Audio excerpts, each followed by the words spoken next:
Beneath his shabby hat, Bernard, a young black boy, may seem like a shoe shiner, but there's more to him than meets the eye. He deliberately sets up his stand in front of the bank, serving wealthy white customers. It's not about the small shoe-shining earnings. Instead, he works slowly to overhear the financial discussions of these white patrons. When they leave, he carefully records their financial insights in a notebook. Bernard's true ambition from a tender age, his lifelong dream, is to pursue a career in banking. The story unfolds in 1939 Texas, a place marked by harsh racial discrimination. His father sadly informs him that his dream is nearly impossible. However, Bernard's unwavering determination shines in his eyes, refusing to yield to the formidable odds stacked against him. A decade and a half later, the young boy, now grown, relocates to Los Angeles with his wife, Eunice, and their children. In this new city, racial bias is not as pronounced as in his place of origin, motivating him to establish his business. Starting from humble beginnings, the family of three resides in a rundown utility room at a relative's place. Bernard, determined to improve their living situation, embarks on a career as a real estate agent. With keen scrutiny, he notices an issue. The black community in Los Angeles is densely populated, while many houses in the white neighborhoods remain vacant. Recognizing the rental needs and financial capability within the black community, he identifies a significant business opportunity in real estate speculation and rentals. One day, he comes across a white-owned property that appears neglected with overgrown weeds at the front door. However, Bernard perceives the hidden potential due to its strategic location next to the black community as a key advantage in this untapped market. Approaching the apartment owner, Bernard proposes buying the half-vacant apartment. He offers an upfront payment of $30,000 with an additional $5,000 when all the rooms are rented. While the owner appreciates the idea, he's hesitant about the risk involved. Bernard understands the owner's concerns and leaves. Before departing, he catches a glimpse of the owner's calendar, marked with a local bank manager's name. An idea strikes him. Bernard bids farewell and heads straight to the bank, where he locates the manager mentioned in the calendar. However, the manager's secretary, who harbors discriminatory attitudes, refuses to arrange an introduction. Undaunted, Bernard waits at the bank entrance for several hours until the manager emerges. He approaches the manager directly and mentions his connection with one of the bank's VIP customers. Bernard explains that his business venture could benefit this VIP and requests a loan. Unfortunately, the bank manager promptly declined his request without much consideration. That evening, the owner calls Bernard, questioning if he used the owner's name to secure a loan. Bernard apologizes, but to his surprise, the owner doesn't chastise him. Instead, he admires Bernard's determination and decides to guarantee the loan. With the owner's support, Bernard obtains his first bank loan and purchases the property. Upon arriving home, an elderly white woman confronts him, suspicious of his presence. Bernard calmly explains he's refurbishing the apartment complex, revealing he's the owner. A disgruntled lady calls the police, but Bernard's prepared with the real estate certificate, proving his ownership, leaving the police to acknowledge his rightful claim. In a huff, they depart that night. Bernard revisits the apartment building, encountering the elderly woman who insists he leaves due to renovations. Calmly, Bernard clarifies that he's the new owner, leaving the lady speechless. She later moves out, unwilling to reside alongside people of a different race. Bernard promptly rents the vacant space to a black tenant, capitalizing on a thriving market. The building fills up quickly, and he pays the former owner the agreed-upon amount. Impressed, the ex-owner suggests a joint business venture. Bernard accepts, finalizing a discreet contract that ensures profitability for both parties. Their collaboration thrives, quickly turning a profit. Bernard upgrades from an apartment to a mansion, providing a happy life for his family. His wisdom shines as he resists responding to discrimination with aggression, choosing instead to play by his own rational, profit-driven rules. Life's challenges, though, can arise unexpectedly. The elderly business partner's sudden death transfers his equity to a prejudiced wife who refuses cooperation with Bernard. She offers a low buyout, threatening a lawsuit.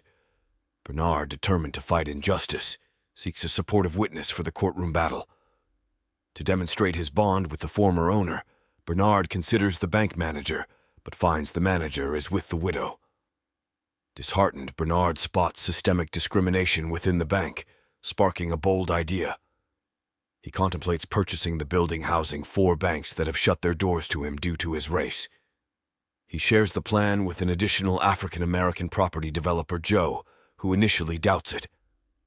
After discussion, Joe recognizes Bernard's thoughtful, rational approach and their shared potential to break new ground.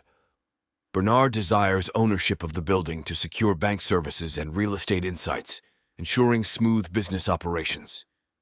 Joe, initially surprised, sees potential in this idea. While both are wealthy, they need a white intermediary for transactions. Bernard identifies Matt, who has aided in renovations, as the right white candidate. They rigorously train Matt in golf, etiquette, math, and real estate. Matt proves his mettle, swiftly mastering golf and preparing for the role as their agent. While golfing, Matt adeptly gauges real estate values, impressing an arranged encounter with the bank building owner. Bernard guides him in preparations, including assessing building occupancy, revenue, and costs. Armed with these figures, Matt faces the owner confidently, staying a step ahead and delivering precise numbers. This deftness leaves the owner astounded during negotiations. Everyone, including the accountant, is awestruck by Matt's math prowess, making negotiations foolproof. Bernard secures the building, originally priced at over $2.4 million, for a mere $1.56 million. Bank presidents greet him upon every visit, including the once difficult manager. With banking support, Bernard and Joe's real estate ventures soar, dismantling segregation boundaries in Los Angeles. Numerous aspiring black individuals integrate into white neighborhoods. In 1963, Bernard's father expresses pride in his achievements during a family visit to Texas following dinner with Britain. The following day, Bernard and his son stroll through town. They find themselves before the bank, where Bernard once shined shoes in a deeply racist Texas. They encounter a young shoe shiner who only serves white customers. This incident stirs Bernard's conscience. He decides to change things and help improve housing for the local black community. The next day, Bernard approaches Joe, proposing they buy Mainland Bank in Texas. Joe initially doubts the idea due to severe racism, but Bernard convinces him with strong arguments. Eventually, Joe agrees to assist Bernard in his mission. They enlist Matt as their spokesperson once more and arrange a meeting with the bank's owner, Robert Florence, who is senior and junior, to discuss the deal. Notwithstanding Florence Jr.'s apprehensions, Senior transfers ownership of the bank to Matt and his associates. With Mainland Bank now in their possession, Bernard focuses on securing loans for the town's African Americans, aiming to provide housing and financial opportunities. Things go smoothly until Florence Jr. begins investigating the approved loans. One day, he confronts Matt, Bernard, and Joe, using a letter from the U.S. Treasury Department, which intends to scrutinize the bank's activities within a month as a means of intimidation. As Florence Jr. departs, the group discusses their next steps. During this period, Matt proposes a solution, acquiring another bank to shift problematic loans from the mainland. They are considering buying Marlon Moore's bank. Bernard's main concern is overseeing the bank, but Matt offers to manage the new one. Bernard hesitates but allows Eunice to oversee Matt. Eventually, Matt is granted control of the bank as he wished. The next day, he consults a lawyer to initiate loan contracts. Later, Florence Jr. informs him of clients wanting to withdraw their mainland funds. To complicate matters, a federal bank examiner arrives at Marlon. Bernard disguises himself as a janitor to attend the meeting, but it doesn't help. The examiner discovers significant loan issues. Bernard is shocked that the problematic loans were approved, only to discover Florence Jr.'s involvement. Matt's hasty actions, recommended by Florence, allowed these loans. Bernard and Joe advise Matt to leave Marlon Bank, but he acts independently. The following day, Joe discovers the situation, hurries to Mainland Bank, and directly questions Matt regarding the loans, with Florence observing. Bernard insists they check their books, but it's belatedly as federal bank examiners arrive, revoking Mainland Bank's license. As they exit, The FBI apprehends Bernard and Joe. Bernard resists, however. It's a fruitless endeavor. In due course, Bernard and Joe rendezvous with their attorney, discovering their legal entanglement entwined with national racial tensions.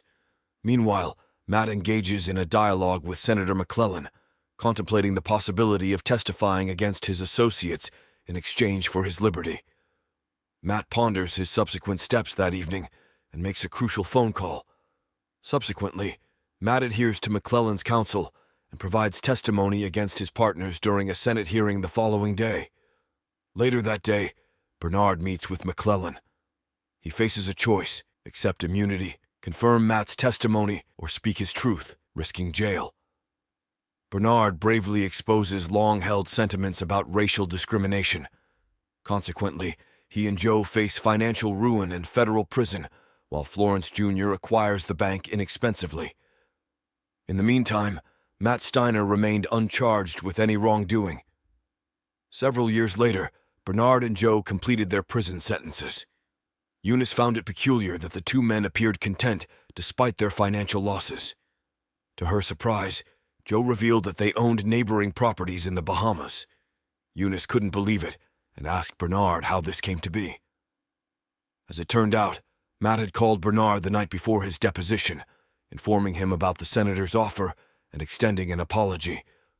In return, Bernard had asked a favor of Matt. This exchange took place before the government could seize their assets.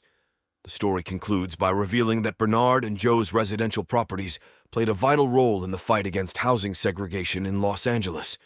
They still maintain two side-by-side mansions in the Bahamas, showcasing a remarkable twist in their fortunes and a legacy of their commitment to an important cause.